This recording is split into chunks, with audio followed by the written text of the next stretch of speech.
Os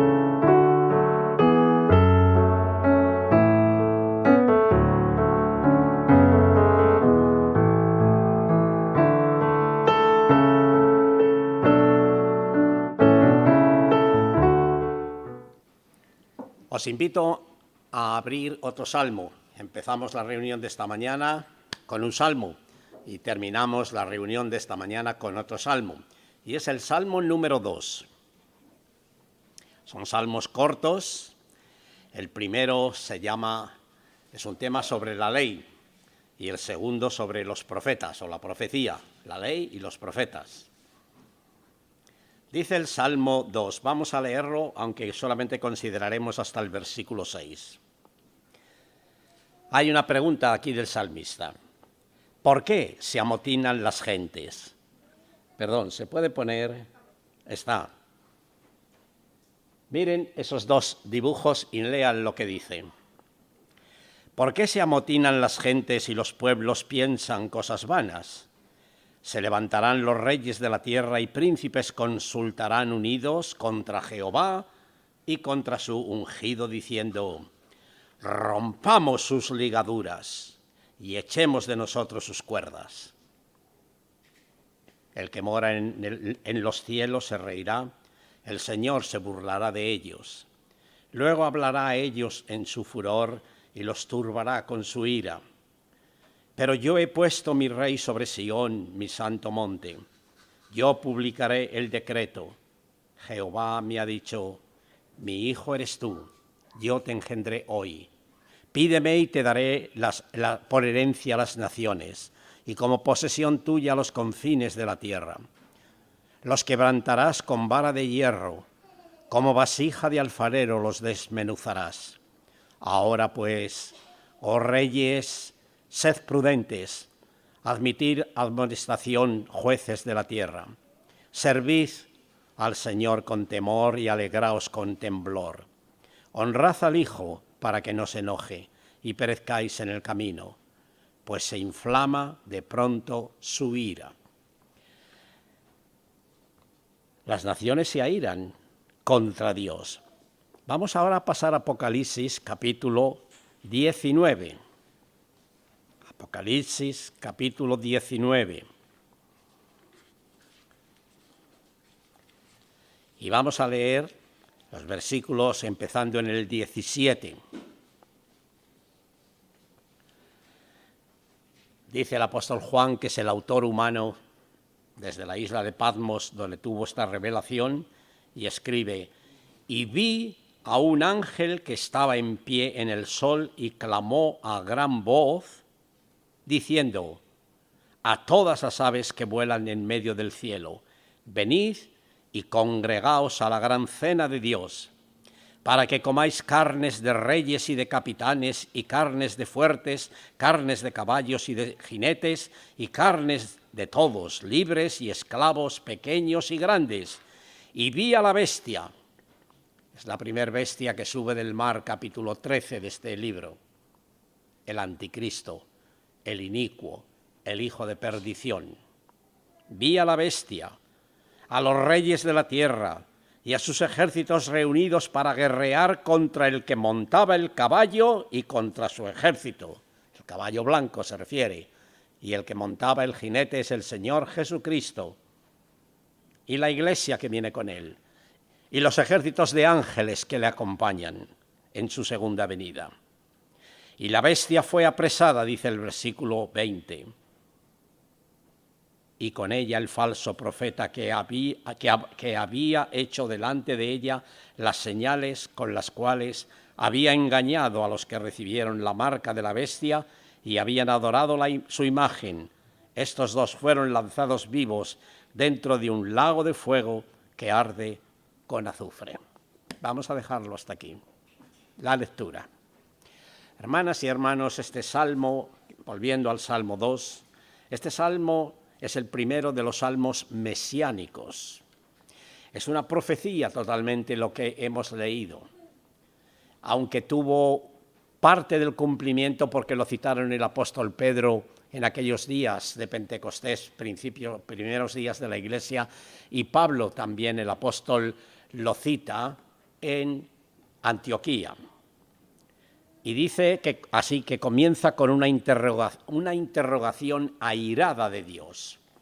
¿Por qué se amotinan, ragás en el hebreo, las gentes, goy, y los pueblos, umma, piensan cosas vanas, tohu? ¿Por qué? Pregunta aquí el salmista. Se amotinan las gentes. Voy a leerlo de otras versiones. ¿Por qué causa se han embravecido tanto las naciones y los pueblos maquinan vanos proyectos? Biblia de Torres Amat. ¿Por qué se amotinan las gentes y trazan los pueblos planes vanos? Biblia de Nácar Colunga. ¿Por qué barullan as nacions e os povos planean en balde? Una versión gallega. Que me perdonen las gallegas que están aquí si no lo he pronunciado bien. La versión en inglés de King James, Jorge, el rey Jorge, traducido de ello, dice así: ¿por qué se enfurecen los paganos? ¿Por qué se enfurecen los paganos? Así que, hermanas y hermanos, si hemos entendido lo que hemos leído, es que las naciones se enfrentan contra Dios y contra su ungido. ¿Quién es el ungido de Dios? El Señor Jesucristo, ¿verdad? Ahora, miren una cosa, algunas veces cantamos himnos, pero nunca los himnos, los autores, son inspirados por el Espíritu Santo como la Biblia, ¿eh? La Biblia no tiene errores. Pero los himnos sí, es el pensamiento humano. Y gloria a Dios por ellos, ¿eh? No estoy atacando los himnos, gloria a Dios por esos himnos que podemos cantar de adoración y de alabanza al Señor. Pero miren, el 128 de este himnario de los verdes dice: cuán gloriosa será la mañana cuando venga Jesús el Salvador. Las naciones unidas como hermanas, bienvenida daremos al Señor. ¿Estamos de acuerdo? No es lo que yo he leído aquí en el Salmo 2. Oh, las naciones están preparadas, unidas, para dar la bienvenida al Señor. ¿Sí? Pues el capítulo 19 de Apocalipsis hemos leído que allí están los ejércitos encabezados por el anticristo para declarar la guerra al que viene en el caballo blanco, el Señor Jesucristo. Así que, por lo tanto, esta frase no es correcta, hermanas y hermanos. Muchas veces debemos tener cuidado con lo que cantamos, porque sí, cantamos lo que sabemos, pero no sabemos lo que cantamos. Así que esta palabra, esta frase, esta estrofa de este himno no es correcto lo que está diciendo. Las naciones no estarán preparadas para dar la bienvenida cuando el Señor venga. El Señor viene precisamente en poder y gloria, porque las naciones están en contra de Él. El mundo está en contra del Señor. No es para menos que asombrarse de esta hostilidad, de esta actitud hostil. No está por demás que el salmista se asombre de esta actitud hostil en contra de su Dios, y esto es lo que deja atónito al salmista. Analicemos ahora este himno que he dicho: cuán gloriosa será la mañana cuando venga Jesús el Salvador. Las naciones unidas como hermanas no es lo que estamos leyendo en este Salmo 2 y lo que nos describe Apocalipsis capítulo 19. Esto no coincide con lo que estamos considerando en este Salmo 2, como en Apocalipsis 19, la estrofa de este himno. Referente a Apocalipsis 19 y sobre todo el versículo 19, refiriéndome a mi libro escrito hace años, Comentario histórico y doctrinal del Apocalipsis, cuyas clases capítulo por capítulo fuimos dándolo aquí en este cuartito a la entrada, martes tras martes, que terminamos el libro en 20 meses, es decir, 2 años, quitando julio y agosto, meses de vacaciones, meses de verano, 10 meses por año, en 2 años, 20 meses, martes tras martes, estudiamos el libro de Apocalipsis. Yo iba haciendo notas, por entonces a máquina, porque no había los ordenadores como ahora, y los hermanos que asistían los padres de aquí de David Campanario, Félix y Ana Mari, y otros muchos más hermanos, Julián, Isabel. Estudiábamos el libro de Apocalipsis, luego fue publicado en un libro.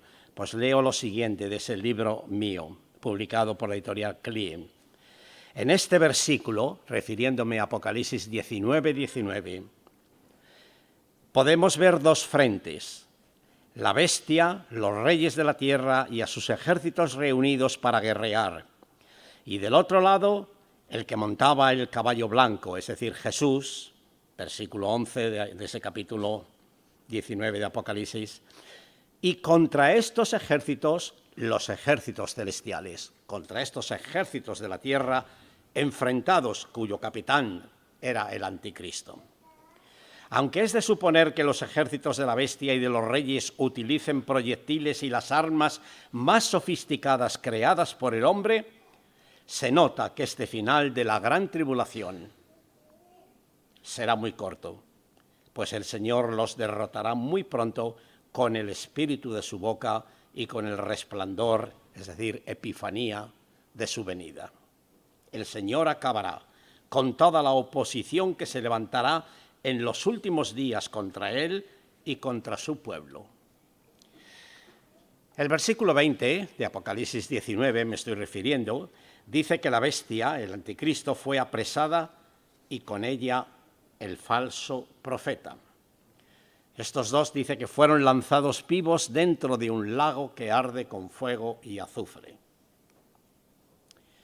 Esta es la primera mención del lago de fuego en la Biblia, hermanas y hermanos, y será el infierno final y definitivo para Satanás y sus dos secuaces, el anticristo y el falso profeta. Por lo tanto, para Satanás y sus ángeles, los ángeles caídos, pero también para todo amigo aquí en esta mañana y las gentes de la calle, familiares nuestros, vecinos, conocidos, compañeros de trabajo o de estudio, de colegio, de instituto o de universidad, que no tienen a Cristo como su Señor y Salvador, que no se han arrepentido de sus pecados, que no han confesado al Señor su pecado y haberle dicho: Señor, perdóname, desde hoy te recibo como mi Señor y Salvador.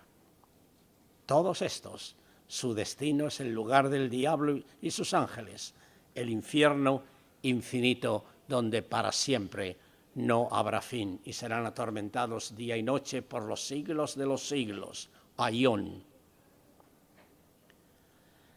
Debo decir que estos dos personajes, el anticristo y el falso profeta, son las dos bestias que Juan nos describe en el capítulo 13, un poco más atrás del capítulo 19 que hemos leído.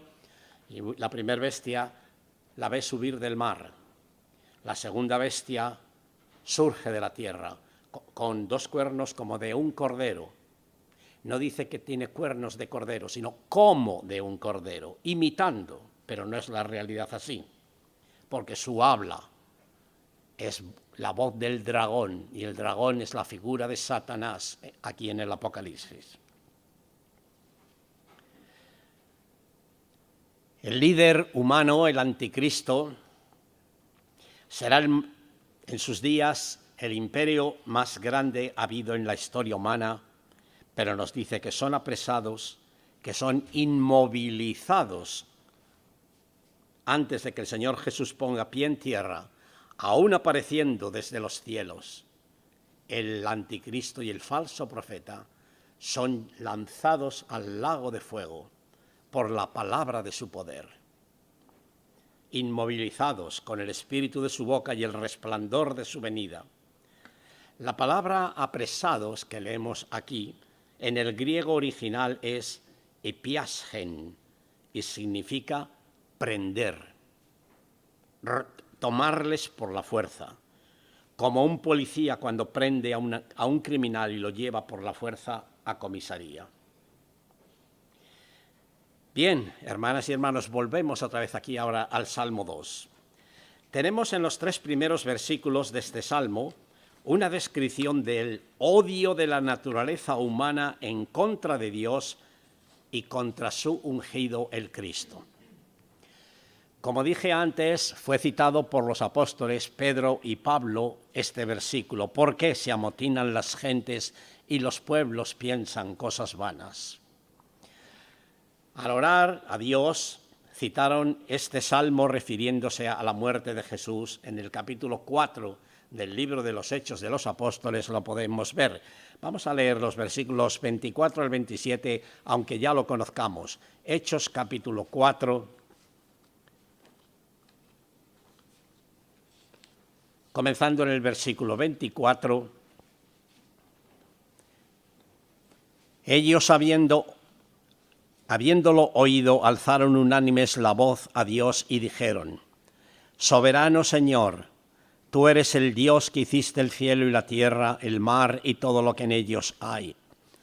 Que por boca de David tu siervo dijiste: ¿por qué se amotinan las gentes y los pueblos piensan cosas vanas? Se reunieron los reyes de la tierra y los príncipes se juntaron en uno contra el Señor y contra su Cristo. Así que, como vemos en Apocalipsis 19, hemos leído que tendrá su cumplimiento futuro y definitivo. Y hermanas y hermanos, por los tiempos que estamos viviendo, ese final no será muy lejano. Ese cumplimiento final no será muy lejano. No tardará ya mucho. El Salmo está dividido en 3 partes. Este Salmo 2 está dividido en 3 partes que contienen el testimonio del Padre, los versículos 1 al 6. El testimonio del Hijo, los versículos 7 al 9. Y el testimonio del Espíritu Santo, los versículos 10 al 12. En los primeros 6 versículos tenemos la voz del Padre, quien habla, y sus palabras revelan la actitud de las naciones contra Él, contra su ley y contra su Hijo. Sí, hermanas y hermanos, esta es la realidad del mundo de hoy. El mundo no quiere saber nada del Señor. Y cuando te pones a hablarles con algunas personas, la que todavía te escucha te dice: bueno, si al final Dios es misericordioso, mira, yo no hago mal a nadie, así que yo también iré al cielo. No tienen la actitud de arrepentirse. Y otros, pues te dicen: mira, yo no quiero saber nada de Dios ni de religiones. Así te contestan algunos cuando pretendes hablarles. ¿Por qué? ¿Por qué se amotinan las gentes y los pueblos traman cosas vanas? Eso es lo que así lo describe el interlineal hebreo-español. El Salmo nos presenta cómo los injustos se entregan a la vanidad, manifestando una enemistad contra Dios y contra sus hijos. Spurgeon llama a este salmo Salmo del Mesías Príncipe, porque se presenta como en una visión maravillosa el tumulto o motín de los pueblos que se levantarán contra su ungido, el Señor, que es lo que nos describe Apocalipsis 19, sobre todo desde el versículo 19 que hemos empezado leyendo. Así que esto es profecía, este salmo. Hubo, como digo, ya un cumplimiento porque los apóstoles vieron que se tramaban, los que eran enemigos entre sí, como Herodes y Pilato, ahora se hacen amigos con tal de enfrentarse contra aquel preso que tienen delante, que Pilato no vio ninguna culpa en él. Se han hecho amigos. Los gentiles y, por otro lado, la religión de los judíos se unen contra el ungido del Señor. Fue un pequeño cumplimiento. Muchas veces, hermanas y hermanos, si estudiamos la escatología, si estudiamos las profecías, una multitud de ellas en la Biblia tienen un doble cumplimiento. Un cumplimiento cercano, pero parcial, y luego un cumplimiento lejano y completo.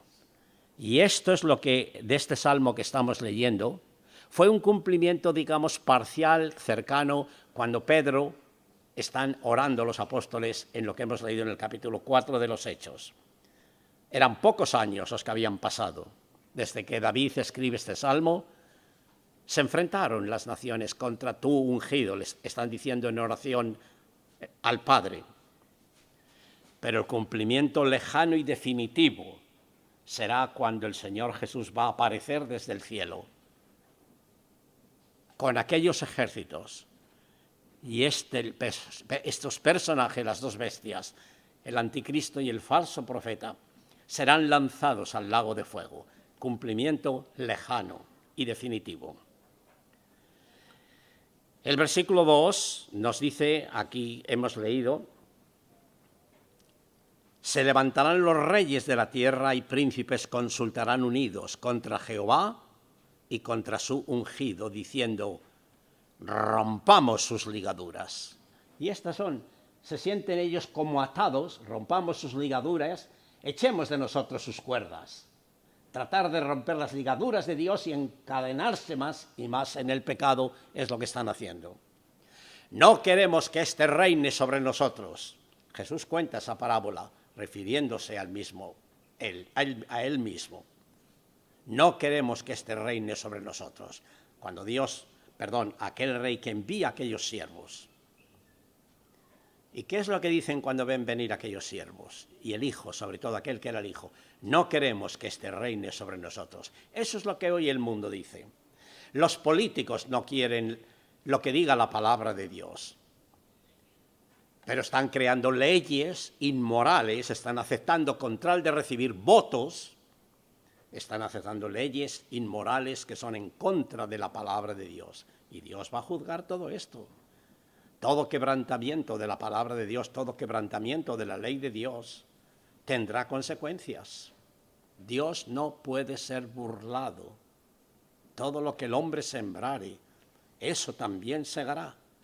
Así que ahí vemos lo del Salmo 2, tratar de romper las ligaduras de Dios, pero lo que hacen es encadenarse más en el pecado. El hombre no es libre. Por eso Jesús dijo, si el Hijo os libertare, seréis verdaderamente libres. Si Cristo no te liberta, no eres un personaje libre, aunque tú te lo creas, que puedes hacer lo que quieres y pensar como quieres. Eres un esclavo de Satanás, un esclavo del pecado, y tu destino será el infierno. Solo Jesús es el que puede librarte, hacerte libre. Y ese será el final definitivo que hemos leído en Apocalipsis 19:19.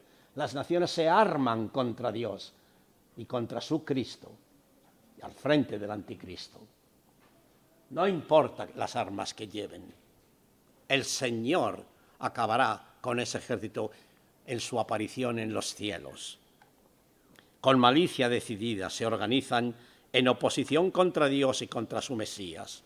Preparan su campaña de guerra con astucia y de una manera deliberada, no así repentina, sino de una forma deliberada. Hacen uso de todas las guerras y armas de la tierra. Rompamos sus ligaduras, dice el versículo 3. ¿Por qué ser esclavos de Dios? Nosotros queremos ser libres. Eso es lo que dijo Satanás, la serpiente allí a la mujer y a Adán. Seréis como Dios. Podréis hacer lo que queráis. La astucia y la mentira del diablo. ¿Qué pasó al desobedecer a Dios? Quedaron esclavos del diablo.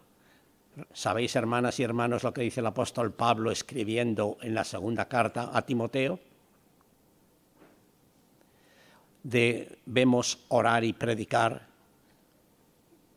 para que saquemos a aquellos que están sujetos, cautivos a la voluntad del diablo. Las gentes están cautivas, las naciones están cautivas, esclavas del diablo, y no se dan cuenta de ello, no se dan cuenta de su destino, y están cegados por el Dios de este siglo, como se le llama también a Satanás, el Dios de este siglo, dice el apóstol Pablo escribiendo la segunda carta a los Corintios. Están cegadas las gentes por el Dios de este siglo, no se dan cuenta en la situación en que viven, cegados para que no les resplandezca la luz del evangelio de la gloria de Dios en la faz de Jesucristo. Rompamos sus ligaduras, echemos de nosotros su yugo, seamos libres, para cometer toda clase de atrocidades y abominaciones que nos dé la gana. No queremos a Dios, nosotros somos los dioses. Eso es lo que las gentes dicen a la luz de lo que dice la palabra de Dios. Pero sus ciudadanos le aborrecían y enviaron tras él una embajada diciendo: no queremos que éste reine sobre nosotros. Estoy leyendo Lucas 19:14. Versículo 4 de este salmo. ¿Qué nos dice el versículo 4? El que mora en los cielos se reirá. El que mora en los cielos se reirá. El Señor se burlará de ellos. El Señor tendrá que decir: qué pena, qué pena. Se ríe, como un niño cuando quiere con un juguete cualquiera de lo que es un niño pequeño y atar al papá, a la mamá, allí, pues yo te ato y ahora ya no te puedes mover. Te ríes, ¿verdad? Dices, pobrecito, no se da cuenta de que yo puedo romper esa cuerdecita con la que él me ha atado una pierna. Pues es lo que Dios está diciendo desde los cielos. Se ríe, se burla.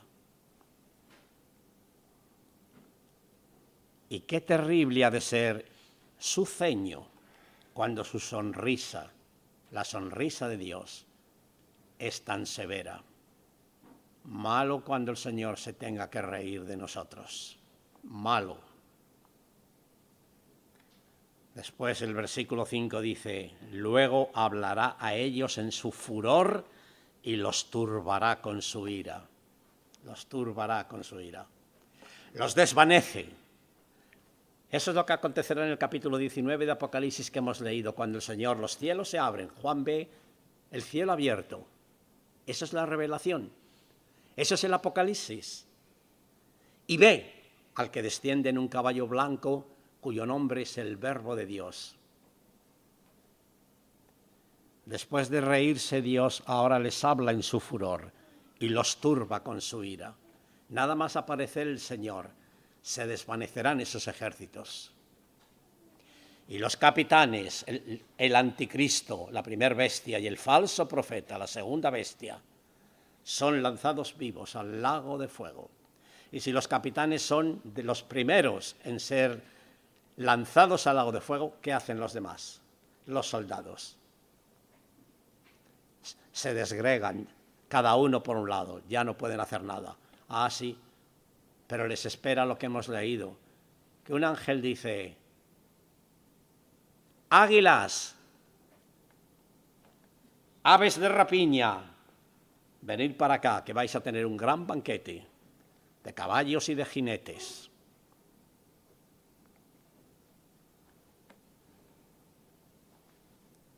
Les hará comprender bien lo que Dios piensa de ellos. Les hablará en su furor y entenderán, pero será ya demasiado tarde. Versículo 6. Pero yo he puesto mi rey sobre Sión y mi santo monte. Yo he puesto mi rey. ¿Y quién es ese rey que Dios pone sobre Sión?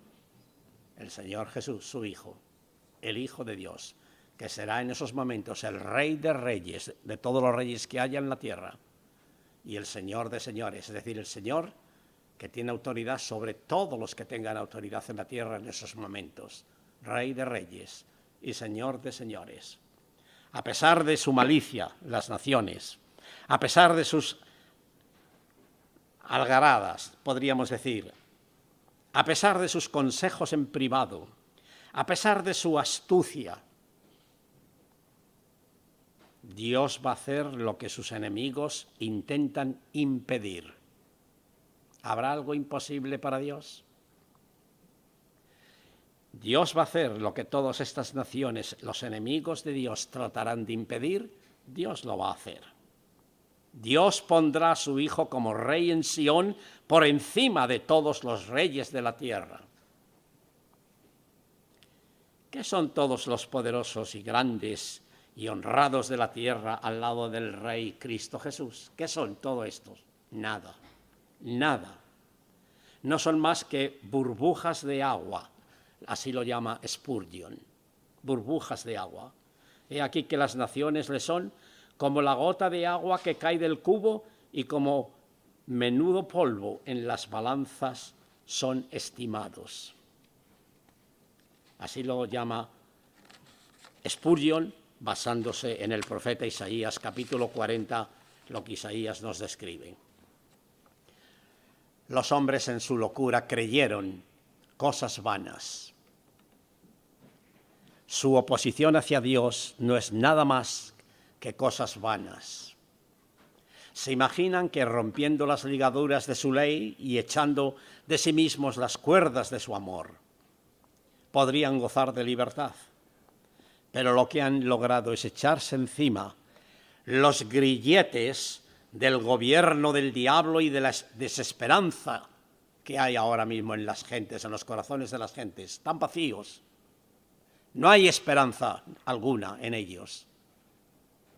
No piensan nada más que lo que aquí abajo ven. Y cuando se les frustran los planes de lo que ellos pensaban, con lo que iban a ser felices, se desesperan y algunos hasta se suicidan. Hoy hay muchos suicidios y hasta de niños jóvenes, niños y jóvenes, se están suicidando. Lo que han logrado, como digo, es echarse encima los grilletes del gobierno satánico y de la desesperanza eterna, y el mundo ha quedado cautivo a la voluntad de Satanás. Repito, como el apóstol Pablo le dijo a Timoteo en la segunda carta, capítulo 2, están cautivos a la voluntad de Satanás, las gentes, hermanas y hermanos, amigos. Hechos capítulo 10, versículo 38 nos dice que Dios el Padre ungió con el Espíritu Santo y con poder a Jesús de Nazaret. ¿Para qué? Para que Él nos librara de nuestros enemigos y hacernos libres de la esclavitud. Volviendo a citar lo que dice Jesús en el Evangelio de San Juan, capítulo 8, si el Hijo os libertare, seréis verdaderamente libres. Juan 8:36. Y ahora, por último, aunque he dicho que este salmo podemos dividirlo en tres partes, donde el Padre habla los primeros 6 versículos, los 3 siguientes, 7, 8 y 9, es el Hijo el que está hablando.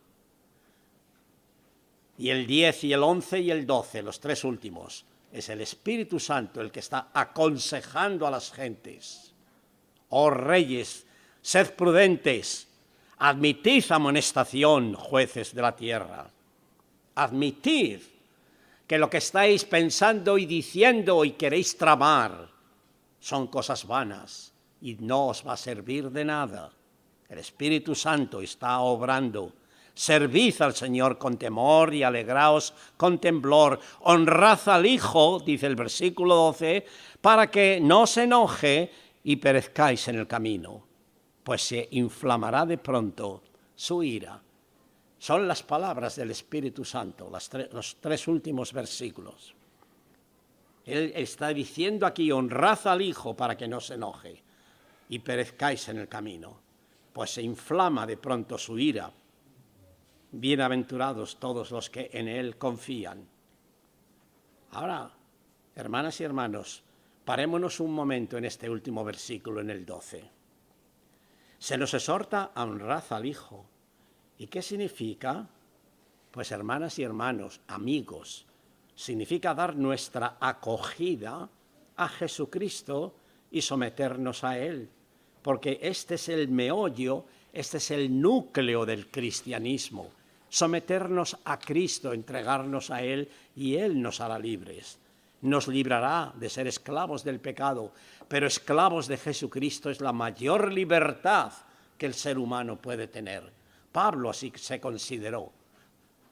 Pablo, cuando escribía algunas de las cartas o epístolas, Pablo, siervo de Jesucristo, esclavo, doulos en el griego, doulos, siervo esclavo de Jesucristo es la mayor libertad para el hombre, pero esclavos del pecado, esclavos del diablo, es la mayor esclavitud que el ser humano puede tener. Aquí dice, besad al Hijo. Besar al Hijo es, como lo dice la versión antigua, antes de esta versión del 60, La versión antigua con la que yo empecé leyendo la Biblia era la versión antigua, porque fue antes de 1960 cuando yo escuché el Evangelio. Así lo dice: besad al Hijo, con el gesto que lo hace un vasallo, besando la mano de su amo y Señor, pero con amor al que nos amó y se entregó a la muerte por nosotros. Hermanas y hermanos, debemos besar la mano de aquel que nos amó. Honrad al Hijo, está diciendo aquí el Espíritu Santo, que viene del hebreo nashat. Indica la idea de adherirse, besarle como un modo de apego a su persona.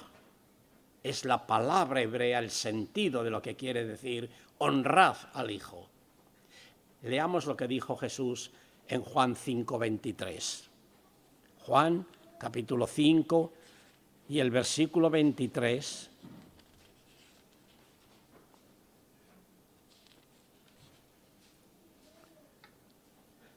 Para que todos honren al Hijo como honran al Padre. El que no honra al Hijo, no honra al Padre que le envió. Para que todos honren al Hijo. Estas palabras las está diciendo el mismo Señor Jesucristo. Y aquí el Espíritu Santo en este Salmo 12, en este Salmo 2, versículo 12, está diciendo: honrad al Hijo. Como digo, la palabra hebrea indica la idea de adherirse, besarle como un modo de apego a su persona. ¿Y por qué exhorta el Espíritu Santo a que honren al Hijo? Para que no se enoje. Para que no se enoje, está diciendo el versículo 12. Pregunto, ¿puede enojarse aquel que dijo: aprended de mí, que soy manso y humilde de corazón?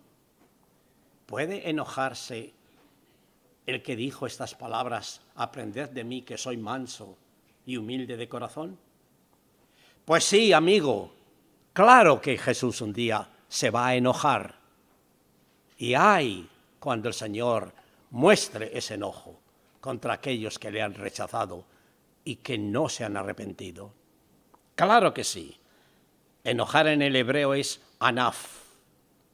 Y es la idea de respirar fuertemente, enfurecerse, indignado, airado. Se puede traducir de todas estas maneras la palabra anaf del hebreo. Miren lo que dice Apocalipsis 6:10. Apocalipsis, capítulo 6, versículo 10.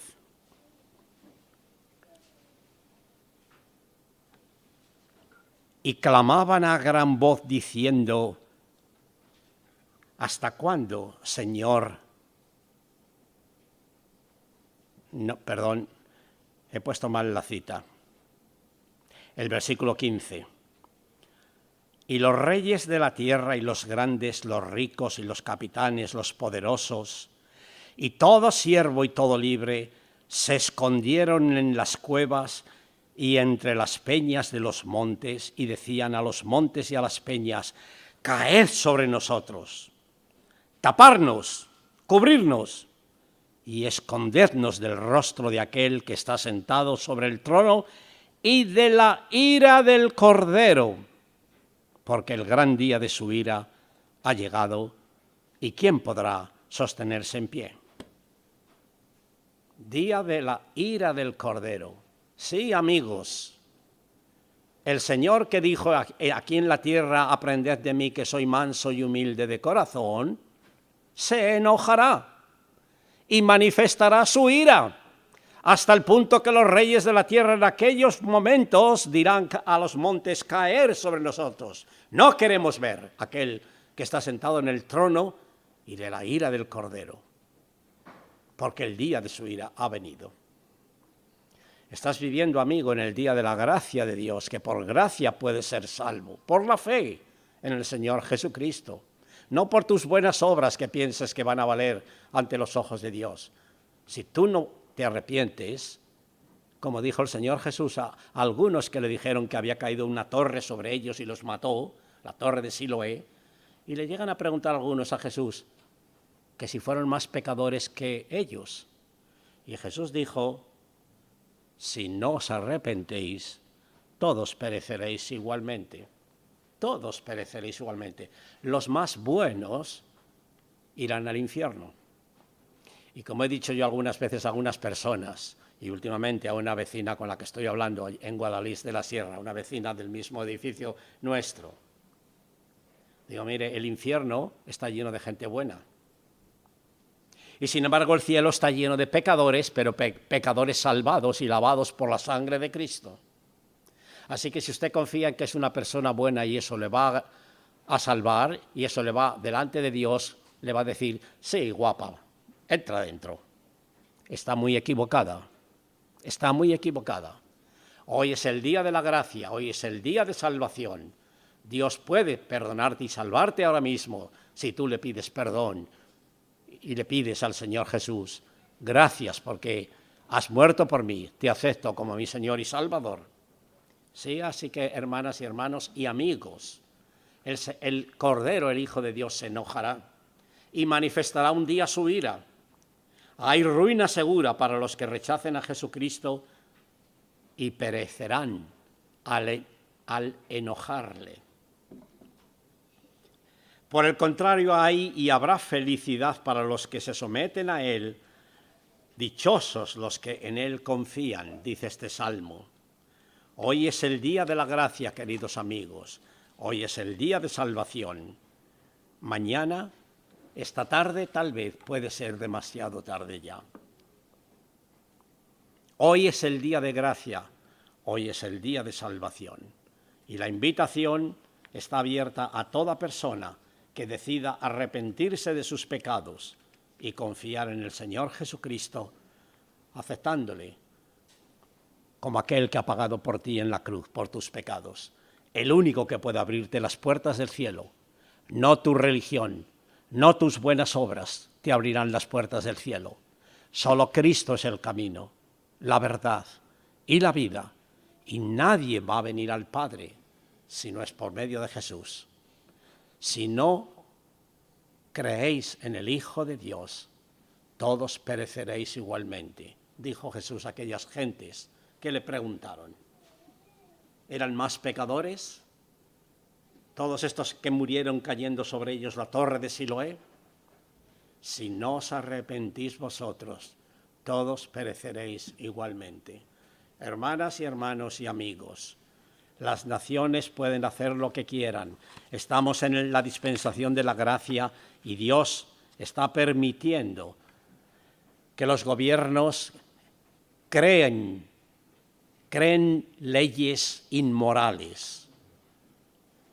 El orgullo, como se acaba de celebrar hace unos domingos, el Día del Orgullo. Qué tremendo cuando el Señor les llame a su presencia a cada uno. El sodomismo, en los tiempos en que estamos viviendo, como en los días de Sodoma. El Señor Jesús lo dijo, que así serán los días de su venida, como en los días de Noé, antes del diluvio. Comían, bebían, se casaban, se daban en casamiento, pero ¿qué es lo que Dios vio en la tierra? ¿Qué es lo que Dios vio? Corrupción y violencia. Y eso es lo que hay hoy día, hermanas y hermanos y amigos, en el mundo, que nos toca vivir. ¿Y qué vio el Señor en los días de Lot? Porque dijo también no solo como en los días de Noé, sino como en los días de Lot. El sodomismo. Lo estamos viviendo. Y hoy es normal en todas las naciones de la Unión Europea, en todos los países que componen, pero fuera de la Unión Europea, en otros países también, todo esto es normal en el día de hoy. Todo aquello que es opuesto a lo que dice la palabra de Dios. ¿Qué vas a hacer tú, querido amigo, que estás escuchando en esta mañana la palabra de Dios? No pienses que tú, el librarte de Dios, el vivir tu vida a tu gusto, eres libre. Estás encadenado con esas cuerdas. Estás encadenado con esas cuerdas. Solo el Señor Jesús es el que puede romper las cadenas de tu pecado, las cadenas en las cuales estás encadenado por el pecado y las garras de Satanás. Solo el Hijo de Dios puede hacerte libre. Vamos a orar.